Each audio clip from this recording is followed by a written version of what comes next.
Queridos amigos, soy Maite Garrigós desde Garrigós Consultores y la Escuela de Desarrollo Global Personal. Y quería hablaros hoy de lo que son los aniversarios, el síndrome del aniversario llamado también por algunas personas en descodificación.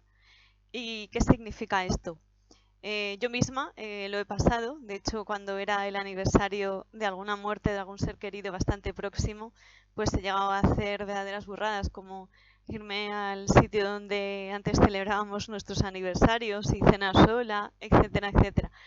Una vez superado esto, pues llega un tiempo, llega un momento que ya ni siquiera te acuerdas de esa fecha y bien cuando te acuerdas la recuerdas con gratitud, la recuerdas con una grandeza increíble y con un agradecimiento por haber compartido con esa persona todos esos momentos. Hablo de aniversarios de fechas tan importantes como la Navidad, el verano, o la muerte, o los cumpleaños, etcétera, etcétera, etcétera. Bien,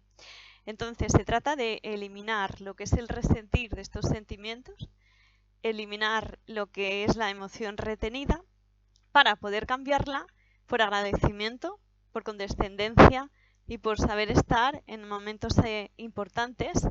con total gratitud ante esas fechas. Para ello vamos a hablar de dónde vienen estos aniversarios o los cumpleaños, ya que hace muchísimos años, hace muchos siglos, se remontaba a lo que es la fecha de las celebraciones. Estamos hablando de la época anterior a los romanos. Lo que ocurre es que conforme fue avanzando la Iglesia Católica, se convirtió en lo que es una feria, una celebración pagana, y fueron prohibidos. De hecho, hasta el siglo III después de Cristo no se celebraban o no se permitían celebrar lo que son los cumpleaños, porque consideraban que era una fiesta pagana y que era una fiesta que evocaba pues costumbres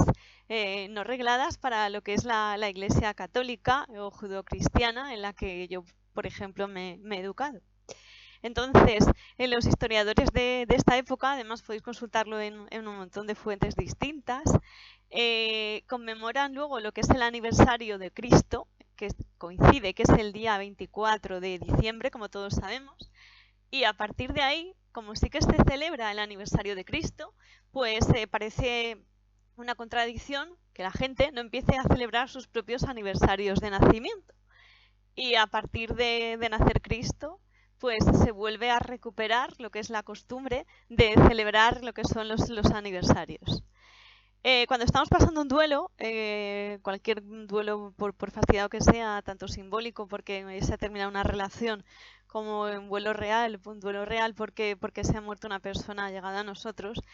hay un proceso de no aceptación, hay un proceso del porque yo, hay un proceso de culpa, luego hacemos un reconocimiento y luego ya caemos en lo que es el agradecimiento, lo que es la gratitud. Estos procesos suelen variar porque dependiendo del arraigo que tengamos con esa persona, pues varían por infinitud de veces, desde luego desde meses hasta años, y luego tenemos gente además que viene a vernos con alguna consulta que no se recuperan, se quedan estancados en el pasado y no hay manera de sacarlos de ahí. Hay que hacer un trabajo muy importante. Primero tienes que reconocer que está ahí, estancado o estancada, y luego pues eliminar esa serie de culpas y de daños para poder salir de allí. Bien. A partir de aquí quiero dar una serie de ejercicios básicos que sí que os pueden ayudar en cierto modo para cuando tengáis que recorrer lo que es un duelo. Por ejemplo, yo utilizo los rituales o la psicomagia, que Jorodowski fue la primera persona, lo que pasa que él era un poco bruto haciéndolo, que empezó a trabajar con psicomagia y con rituales. En este caso, yo haría una línea de tiempo desde cuando conocimos a esa persona, cuando apareció en nuestra vida, sea un hijo, sea un padre, sea un abuelo, sea una relación que se ha acabado, todo lo que hemos pasado a lo largo de hacer pues años o por meses, dependerá un poco de la relación, incluso una mascota también. Cualquier cosa que nos crea un duelo, o incluso una planta. Hay gente que es muy sensible y que tiene plantas preferidas. Y a partir de ahí, pues tenemos que ver las cosas positivas que nos han pasado durante ese tiempo, en esa existencia con esa persona o ese animal o esa cosa, y agradecer simbólicamente cada cosa haciendo con lo que es una entrega, o bien podemos utilizar la tierra, podemos escribir en un papel todo lo positivo, dándole un símbolo y luego quemándolo, una carta de perdón. o bien podemos hacer ritualizar de otra manera lo que es nuestro dolor, ver qué sentimos en esa sintomología de ese conflicto limitante, de por qué sentimos rabia o por qué sentimos odio, porque realmente es nuestro ego quien no nos deja estar con esa persona que queremos, y como no asumimos que es nuestro ego, pues nos boicoteamos. ¿De qué manera? Pues nos sentimos mal, nos sentimos que somos unos desgraciados, que no servimos para nada, que nadie nos va a volver a querer o amar, etcétera. Entonces, esos pensamientos, cuando hacemos una reprogramación, hay que cambiarlos y hay que modificarlos. ¿De qué manera? Pues viendo cuál fue el pensamiento limitante o la emoción atrapada ahí, y a partir de ahí, simbólicamente, aceptamos, cambiamos el cuadrante donde estemos y, por ejemplo, también podremos trabajar con mapas energéticos y podremos también trascender lo que son las cárceles de donde estemos detenidos en ese momento, para que llegue el momento de dejar de sentir cosas negativas o cosas limitantes o frustrantes ante una relación que se ha terminado, una persona que echamos de menos, un animal, un árbol, una mascota, etcétera. De este modo, sí que podemos cambiar el resentir de las cosas, tener en cuenta que no existe el tiempo le damos un valor y lo ponemos nosotros, y cuánticamente no existe, obviamente, y dependerá de la relatividad con la que nosotros estemos acostumbrados a trabajar nuestro sistema de creencias, que somos nosotros mismos, y nuestros puntos de anclaje y nuestro presente, pasado y futuro.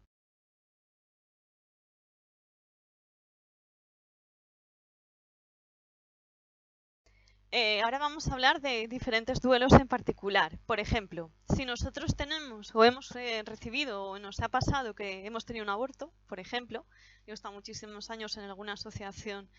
colaborando con gente que sin quererlo no han sido provocados, han tenido abortos, o gente que sí se los han provocado y luego esto les ha dado como correspondencia pues un duelo muy fuerte, una depresión muy fuerte y no sabían cómo achacarlo. Tenemos que hacer un ritual ante ese aborto que hemos tenido. ¿De qué manera? Pues durante un tiempo le ponemos, por ejemplo, de comer y de beber en una mesa con un platito al que hubiera sido nuestro hijo y nos despedimos de él con todo el amor de nuestro corazón. Le hacemos un pequeño entierro, simbolizándolo, por ejemplo, con un muñeco que compremos de alguna tienda y los despedimos. Podemos hacer también un ritual escribiendo, dibujando lo que nosotros hacemos o representamos simbólicamente a lo que era nuestro hijo. Hablo de abortos como puedo hablar también de mascotas, como perros o como gatos. Siempre hay que hacer un ritual que simbolice que ha muerto,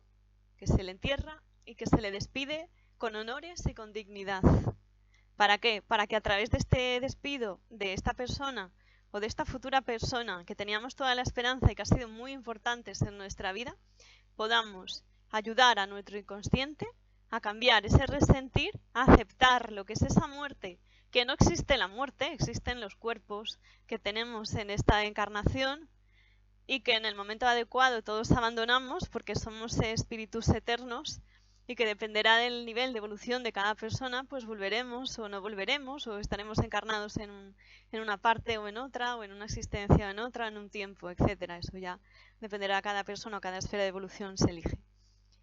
Pero es muy importante que sepamos eliminar ese resentir y cambiarlo por un amor incondicional llamado ágape, que ya sé que en esta época no se sabe lo que significa, de agradecimiento al universo por haber compartido con esa persona, con ese bebé, con ese mascota, con lo que sea, ese tiempo, aunque realmente no ha sido el tiempo que nosotros esperábamos, porque tener en cuenta que juega un papel muy importante nuestro sentimiento interior que se llama ego. Gracias.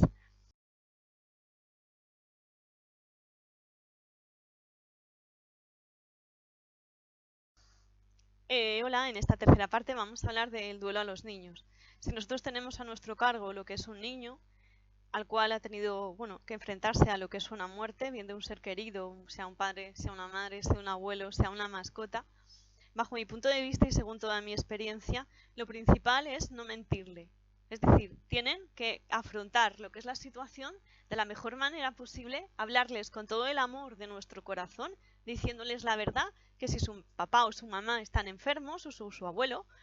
que le va a quedar poco tiempo de vida o que se han muerto o que han tenido un accidente, hay que darles la seguridad a los niños de que no les va a pasar nada, de que van a ser siendo muy queridos, de que su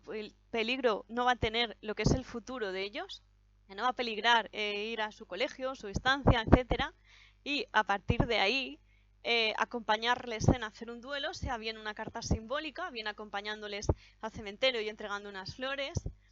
y respetar que ese niño se tiene que sentir triste, porque toca eso, toca que se sientan tristes, toca que puedan hablar de la persona que les falta,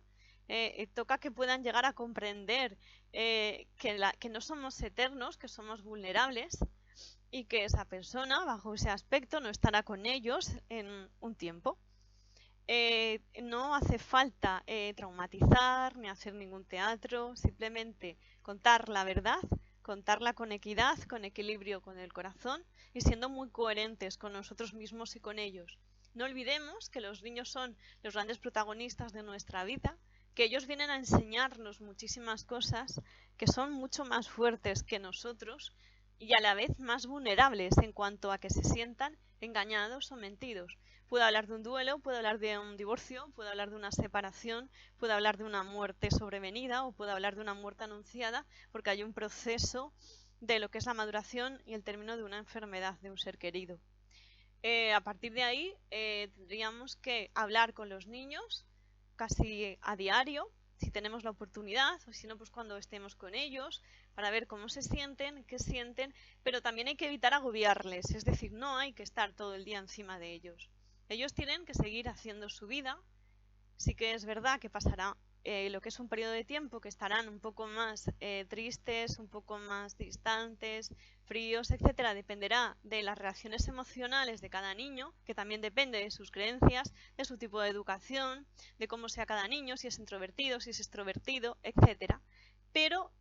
no podemos coaccionarles o eliminarles la vida o acompañarles todo el rato, porque ellos necesitan también volver a su día a día, volver a su normalidad, hacer sus ejercicios de clases, ir a sus actividades extras si las tienen, y relacionarse con sus amiguitos, etcétera. Hablo para lo que son divorcios, hablo para lo que son también muertes o duelos de lo que es un niño, y yo creo que sí que se les debe dejar ir a despedirse de lo que es esa persona. Da igual que si no quieres que vayan a un tanatorio porque no quieres que le vean a la persona en sí, pues aunque sea el entierro, que ya no se muestra el fénetro, pero sí que se puedan despedir, o si no llevarlos a posteriori para que sepan que su persona amada esté allí, que desde allí estará un tiempo y que bueno, luego al final de su vida todos nos encontraremos. Y me parece muy, muy importante saberlo llevar con equidad, con equilibrio y sobre todo con suficiente responsabilidad para que ellos en el momento adecuado sepan qué ha pasado, qué no se ha pasado y no se sientan traumatizados por tener emociones retenidas porque les hemos mentido. Eso, bajo mi punto de vista y según toda mi experiencia, que tengo alguna ya en este distrito, es bastante, bastante importante. Gracias.